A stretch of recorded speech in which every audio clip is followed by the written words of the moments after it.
Downloadable content, or DLC as it is more commonly known in the gaming community, is most likely one of the most divisive additions the industry has ever seen. Some people see no issue in the concept of having additional content being available in games for an additional cost, whereas others see it as scummy, believing that when you buy a game you should get all of it right off the bat for that price. Nonetheless, I believe that there is such a thing as generally bad and generally good DLC. First, let's discuss what exactly makes a DLC bad.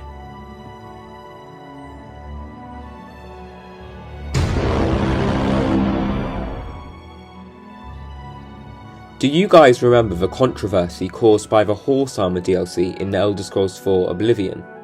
People were understandably baffled and irritated by the decision to lock such a trivial feature behind such a high paywall in a full-price, single-player game. This is, in my humble opinion, a prime example of bad DLC. There are a number of reasons for this. Firstly, this is an example of paid content in what is already a full-price, single-player game. Furthermore, the content you are paying for seems completely trivial and even useless in the grand scheme of things. It's almost preposterous. All it added was effectively an option to alter your horse's appearance. Another thing that makes a bad DLC, although this isn't necessarily related to the Horse Armor DLC and therefore Oblivion, is if it's added to a game which already feels incomplete and like it's lacking content. It's like bargaining players to purposefully pay more money than the game is worth just to play what should have been the full game, which feels extremely scummy. Imagine if Skyrim had released in an incomplete state with half of the story content missing, and the only way to access that content was to pay extra money. It would not feel good. In conclusion, I believe that there are three main reasons a DLC can be bad. The first reason is that it's for trivial content, such as cosmetic items in full-price single-player games. The second reason is quite simple, it's that it's unnecessarily expensive for what the thing you're paying for actually is. And the third reason is if it's added to games which already feel unfinished and lacking in content, meaning to access the content which would make a game feel complete costs even more money. With that out of the way, I'd now like to discuss 3 examples of what I believe to be fantastic, paid DLCs. These are generally large-scale expansions with tons of content added to games which already feel complete and also full of content. So let's get to it.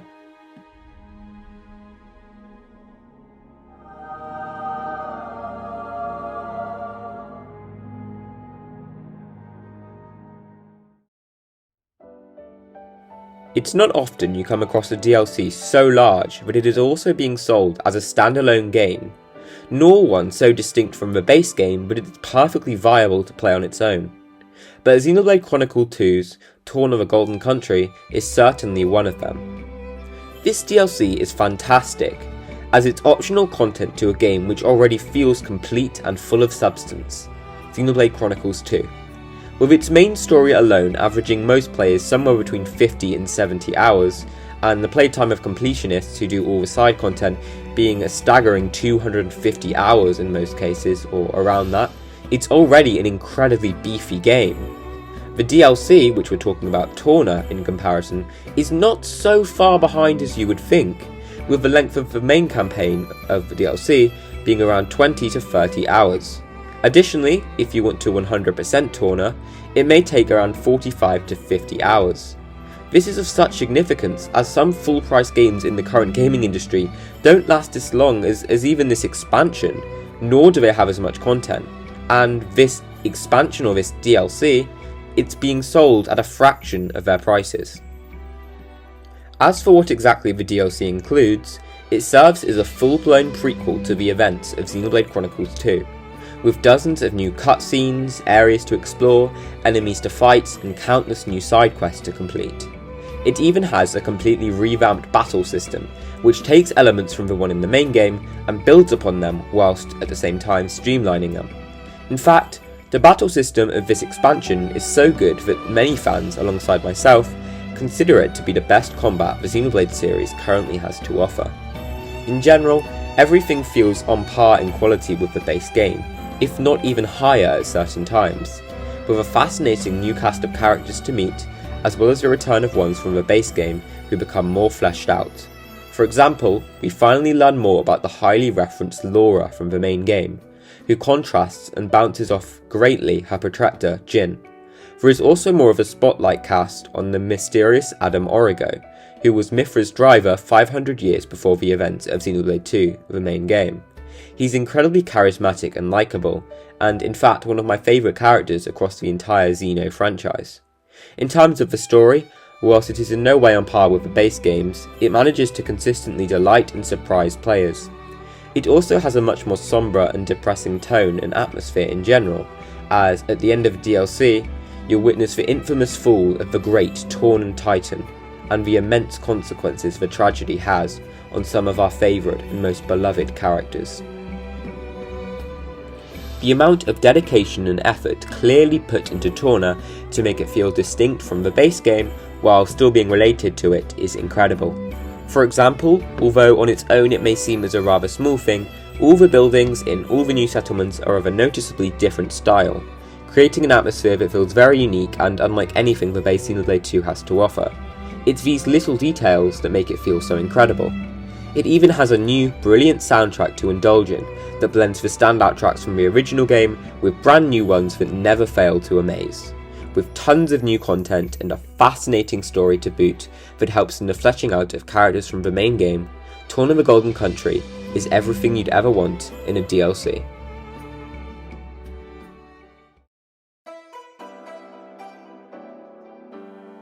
Another superb DLC I want to talk about here is Splatoon 2's Octo Expansion.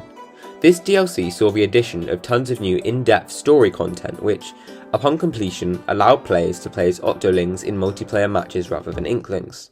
Now, for those of you who maybe haven't played Splatoon 2 or don't know much about it, you may be screaming at your screen right now saying that it's wrong to lock a multiplayer advantage behind a paywall. To which I agree. But let me stop you right there by assuring you that gameplay-wise, there is no difference between Inklings and Octolings. It is purely a cosmetic change and nothing more. What's neat about this DLC is that Splatoon 2 already had a relatively beefy single-player campaign, averaging most players about 8 hours. Of course, it's nothing to write home about in terms of length, but it's nice that this campaign, full of a variety of fun gameplay mechanics and bosses, was included alongside the multiplayer content of Splatoon 2. The fact such a big single-player campaign was already in the base game is important, as it makes the addition of another one via the Octo Expansion DLC much more acceptable and reasonable in my eyes. Lengthwise, the Octo Expansion is incredibly similar to the story mode in the main game, taking most players around 7 hours to complete. What's awesome about this DLC, however, is that to beat the main campaign and the main story of the DLC, you only have to complete about 75% of the levels, meaning there's a ton of fun new challenges left over for completionists and casuals alike. You can do as little and as much as you want. I also love how differing the levels presented to you here are from the main game, both aesthetically and mechanically. It saw the addition of a host of new items and mechanics not present in the main game, with many of the new levels having brand new objectives as well. Instead of merely getting to the end of a level, you may now have to guard a special object from a horde of enemies, or defeat a certain number of enemies in a short period of time. The way of accessing these levels is also differing from the main game too, with the expansion being set this time in a large branching subway system, with each level representing a specific station you can travel to.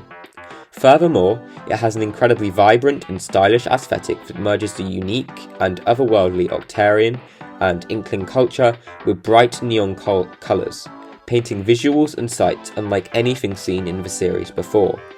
This distinction between main game and DLC is so important in my opinion, which is why it's so great that the Octo Expansion manages to achieve it, and with such flying colours too.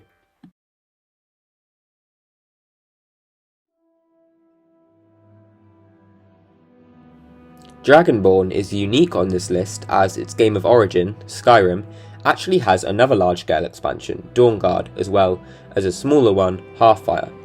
Whilst both offer tons of new gameplay opportunities and are both absolutely fantastic, Dragonborn is my favourite, and I believe it is the best as well, so I'll talk about it as my Skyrim pick.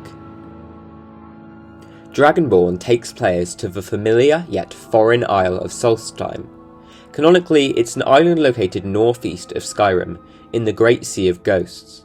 What's unique about its position is that it is sandwiched between the provinces of Morrowind and Skyrim, creating a mashup of Dunmer and Nordic cultures on the island. You'll venture through dense snowy forests before emerging in vast ash fields where great mushrooms loom over you. This great divide and conflict between the two provinces has also birthed many political struggles over who exactly should have power over the island, making it a fascinating place to explore and uncover its incredibly diverse secrets. Not only will players explore Solstheim in the Dragonborn DLC, but they will also have the opportunity to enter the repulsive and alien realm of Apocrypha, full of sights and sounds unlike anything in the comparably cozy setting of Skyrim. As I hope this has shown you, the Dragonborn DLC's biggest draw is the potential to venture into unfamiliar lands, which are bursting at the seams with new things to see and do. The Dragonborn DLC also features a rather intriguing overarching story, which sees players going face to face with a fellow Dragonborn from ancient times, hence the name of the DLC. I would argue that, whilst the story certainly isn't a masterpiece or anything, I mean it's no Xenoblade Chronicles, it's a lot more exciting and enjoyable than the one in the base game, giving players another draw and incentive to purchase this DLC. The expansion is absolutely massive too, lasting anywhere between 10 to 30 hours depending on how much players want to achieve. For the longer end of that scale, there are countless new dungeons and temples to find yourself lost in, with horrifying new monstrosities and enemies to combat. It's also worth noting that the expansion adds 28 new side quests. Now, whilst this may not seem like that much at first glance, they are all considerably more in depth than most of the ones in the main game. Everything on offer here feels just as detailed, expansive, and lovingly created as in the main game Skyrim, which I am so thankful for. It's clear how much care was put into this DLC from its developers. Finally, another fresh thing Dragonborn offers players is the opportunity to listen to some reprised versions of tracks from the third game in the series, The Elder Scrolls III Morrowind, as it's such a big part of Solstheim as an island. These tracks are all incredible, for both older players who get a kick of nostalgia from hearing them again, or for new players for whom Dragonborn is their first opportunity to listen to them. Of course, new music in the grand scheme of things, and it's not truly new, is relatively minor, but it's important as it certainly helps to enhance your experience as you wander the various landscapes of Solstheim. If this video has taught you anything at all, I hope it's how good DLC can really be if it's done properly. Unfortunately, many games nowadays are feeling more and more bloated with unnecessary microtransactions, bad DLC, making it easy to forget the numerous examples of comparably actually good DLC. I hope that this video has made you remember and perhaps piqued your interest if you already own any of the games I covered and don't have their corresponding DLCs. Thank you so much for watching, everybody, and I'll see you all in the next one, which will probably be a Xenoblade one. I know a lot of people come to my channel for Zelda. I do have a Zelda video planned, I promise. Just hold off a little longer. Anyway, thank you for watching. Bye.